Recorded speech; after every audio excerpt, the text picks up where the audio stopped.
I love the hair. Don't you love the hair? She looks incredible. How have you been?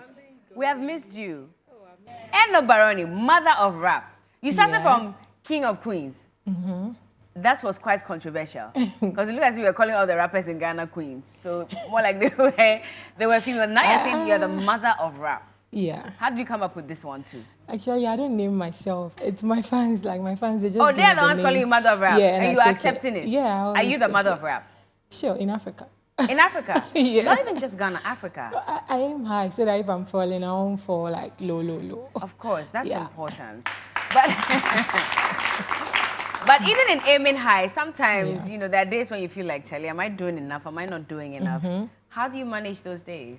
Yeah, you always have to remember the reason why you started. And if you always have that in mind, you never stop. Even if you want to, like you feel like giving up, when you remember, you still going. What's the reason why you started rap? Or music in general? In the beginning, I was like, just for the fun of it. And then later, I wanted to prove a point. To who? To myself. Oh, you wanted to prove a point to yourself? Yes. Like what?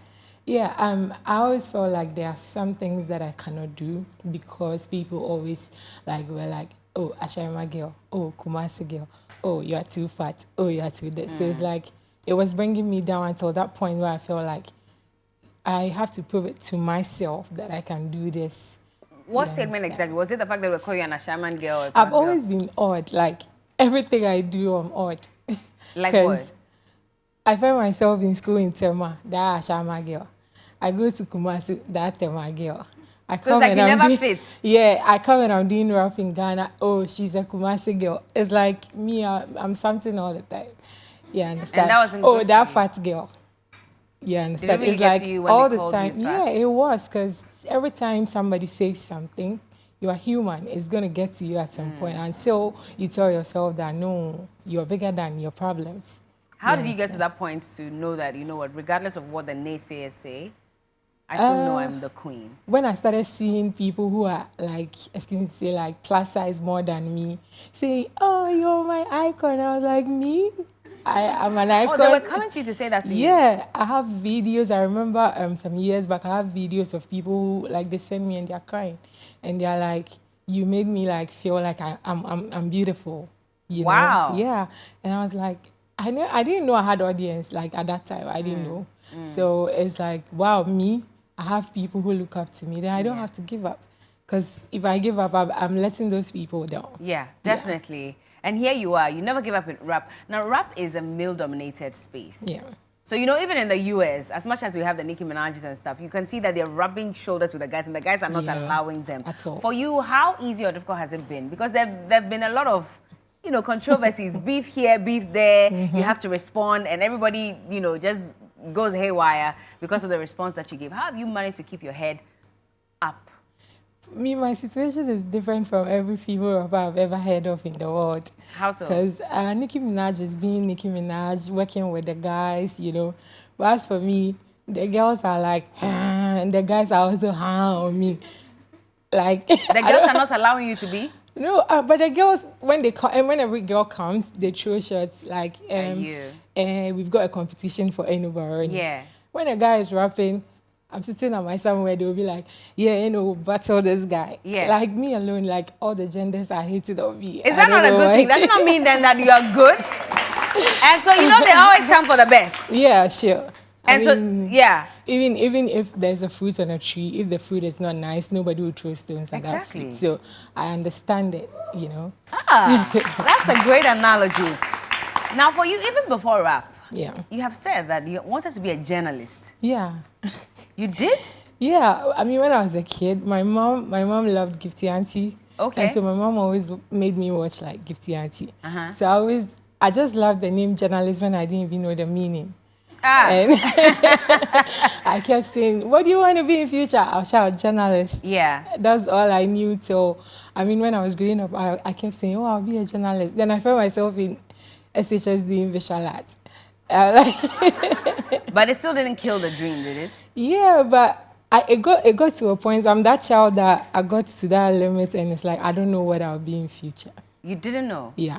So rap just happened to come along the way? No, I was talented, but I never thought I would be a musician. What did you think? So you thought you'd be a journalist? I thought the journalist was nice in my head. But then when I got to SHS, I didn't want to do visual arts, and then I was doing it. Who gave you that course? The school? Yeah, the school gave it to me. So I was like, I thought maybe when you complete school, what you read is what you're going to become. So at that point, I didn't know what I was going to be. Now, I mean, do you still have those journalism dreams? Yeah, sometimes, because I mean, I loved it when I was hosting a program at Adom FM. I hosted Kasari for 1 year. Yeah, and I loved it. At that time in my life, I was really, really depressed, and somebody would have been indoors, like locked up, and you know, but that was like my therapy, because nobody knew what was wrong with me. What was wrong with you? I was not okay. I was like, everything in life was not moving well for me, and by then, you know, my mom had passed away for a few years, so I was not really okay. And then all the time going to host the program, seeing my fellow rappers come in, I mean, shouting my name, and I'll be shouting with them, I'll be listening to rap. That was my therapy. And like for a whole year. You never spoke to anyone about your depression? I couldn't, like, it's just the people who were close to me that knew. Okay, and what did they do to help? I mean, they realized I loved Kasahari, so they were just going along with me, you know. What does depression feel like? You just know yourself. You sleep and you wake up and you be like, then you sleep again. You know, just like that. Like you're not happy, you're always crying. It's like you want to move, but you can't move, you know. And when I started my career, like as a musician, and I thought, oh, it was going to go smooth because everybody sees me and it's like, this girl, they rap, you know, so I thought it was going to go smooth. And then you see me fall into the hands of this management and it's like this, some work, some don't work, you know. And then you meet people and they'll be like, hey, you see that kind of feeling? Yeah. You can go for an interview and somebody will come and the person will be like, if by the end of December, this girl don't hate, then her career is a dead career. Like, and that put pressure on you? Yeah, all those things were like in my head. I sit there and I smile throughout the interview, but when I go home, I'm not okay. And I feel like, what am I not doing right? Because I do good rap, I do good music. So I was really, really not okay. Would you say you've hit now? I'm still crawling because I want to take over the world, not just Ghana. Of course, of course.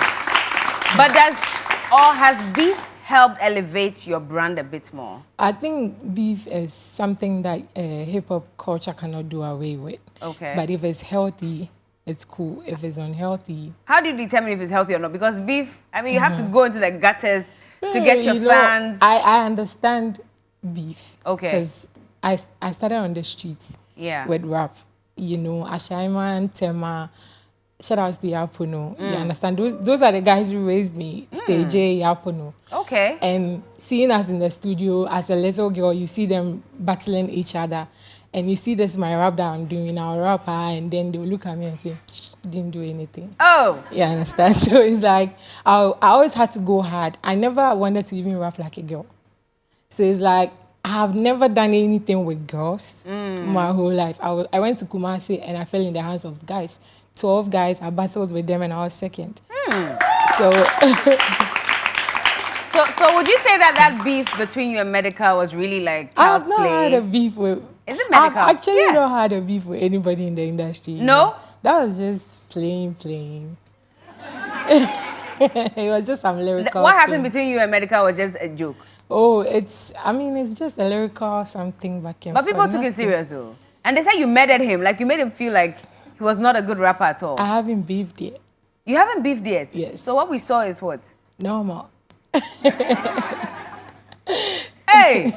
Yeah, normal. So that means you can go harder than that? Of course. I mean, now, you know, when I was doing that thing, I was like brand ambassador to some brands and stuff. So it's like there were certain things I can't even say. You know, that's what I'm saying is normal. So what you even said was not... I didn't say anything at all. Did you follow that battle? Yes. But she says that she can go harder than this. I hope there's no beef. But if the beef comes, I think we will go chew. We want fish. Raw fish, eh? We just want fish. But recently as well, you're featured in a BBC documentary. Yeah. With some other Ghanaian artists as well. It's called Rap Unwind or Rap Rewind or something like that. No, it was about Hip Life. It was Hip Life rather. But you got featured in that. Yeah. Tell me how that happened. I think I was there one day. Management called me that BBC wanted to talk to me. Already, I had done an article with BBC Pidgin, so it's like they had part of my story, and then they wanted to talk to me. Like this one was BBC Africa.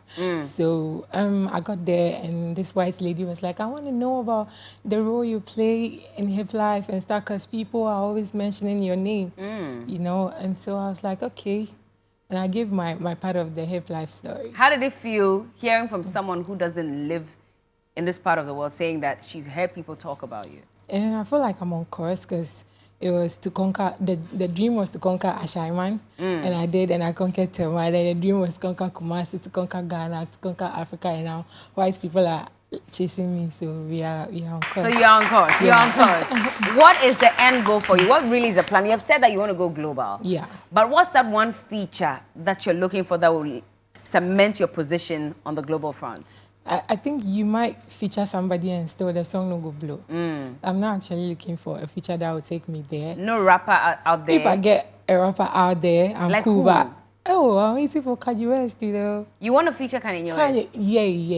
Yeah. Now his name is Ye. I mean, at every point, we don't even know if he's Kanye, he's Ye, he's Kanye West, whichever one. But why him in particular? I don't know, his story kind of like moves with mine. Because when I started learning about Kanye, I realized he had a story just like mine, like he having a whole jaw shift and stuff. I had that same trauma when I was a kid. You had a jaw shift? Yeah. But what happened? I can say something happened when I was a kid. What exactly? Something. What? Something. Tell us. Something. I mean, it'll be nice to know. I'm actually going to say it at the right time. I think I'm preparing a documentary on it. Was it an accident? I would say it's an accident, but it wasn't like accident like how Ghanaians call accident. It was something that happened. Were you pushed by someone? Were you I'll hit? talk about it at the right time. At the right time? Yeah. When would be the right time? What would determine when the right time? I'm actually preparing a documentary so that people don't also go through that same thing. So that's why you speak the way you speak, and people have... it's even corrected now, so you don't really see it. How young were you when this happened? I was like 12, 13. What really happened? I'll tell you later. Give us a prelude to the documentary. Okay, we'll have to wait. We don't have a choice. Or... Okay, but so he had a jaw shift. You also had a jaw shift. Yeah. What else? He lost his mom? Yeah. That's also something that you identify with? Yeah. And then it was like, I was just looking at his story after, like the things that happened after he, sorry, not his mom, when his jaw shift, you know, that was when he released Through the Wire. That was a song that actually took him somewhere. And I've always felt like anytime I'm in trauma or anytime I'm down, I always write my best music. You do? Yeah. So which of your songs has really made the waves that you knew you wrote when you were really down? Heavy Load. Heavy Load? Yes. Really? Because you were were body dealing with the shaming weight? me. Yeah. And I was like, me what body, you know. Mommy line kakra from Heavy Load. I know be pen, pencil, but I go draw your attention. Body need to na body ne was into me train my mom attention. Big girl way I know they shy. If you know they like me, make you die. So we go chroma kota the kit the fata ke separate chroma. Guy, oh my God, where the heavy load, Hebra baby I overload,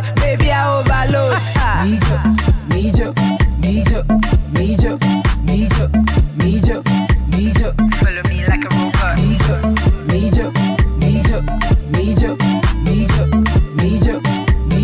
Follow me like a robot. Me wa body no, me be wo so no, wo pen no phone no, anabaka no. Je m'appelle Barony, sweeter than honey. Oh you man bow me, it can me CC.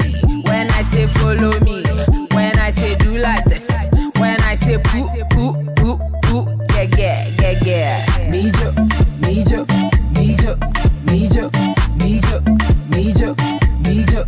me like a robot. Need you.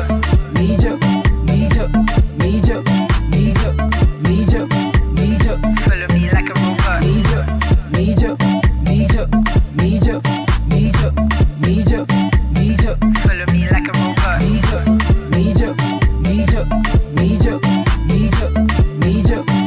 you. Follow me like a robot. Once I say dead. VGMA. VGMA? No, ABCD. What happened? What went wrong? I don't know. I don't really want to talk about VGMA Did you anymore. file? Yeah. You did? Yeah. For which categories exactly? I can't remember, but it was about 4 categories. Rapper of the Year? Yeah. Was one of them? Yeah. I think Hip Hop Song of the Year, Hip Hop Hip Life Artist of the Year. What songs did you file with? Don't Judge Me. Okay. And Finish Line with Amarado. And you didn't get a nomination? Yeah. Are you pissed off? I'm not pissed. It happens. We move. It's a scheme. See how you're taking it so easy? Like, you've worked so hard. And you filed for I did. something. That is why I even said anything about it. Like, it's like, if you know the work you do, you understand. If I don't deserve to be nominated, I'll just walk over it and just go. But you see, not because I'm just a woman, I have to be nominated. I'm a capable woman. I've actually worked for it. And so me not nominated, I was like, yeah, but it's nothing. Let's just move. Would you still file in the coming years? I don't know. It depends on management. We will, maybe. Why not? So you're not upset with the team for not nominating you necessarily? I'm not upset. I was just like, why, what's up? What happened? I wanted to know. Not that I'm upset. Yeah. No. You're doing your thing. Yeah. Okay, let's see how that goes. But we have a game to play with you. Oh, wow. Yes, we do. And we're going to play that game in just a minute. When we get back, keep watching. This is Eno Barony. Don't go anywhere. I know the pencil.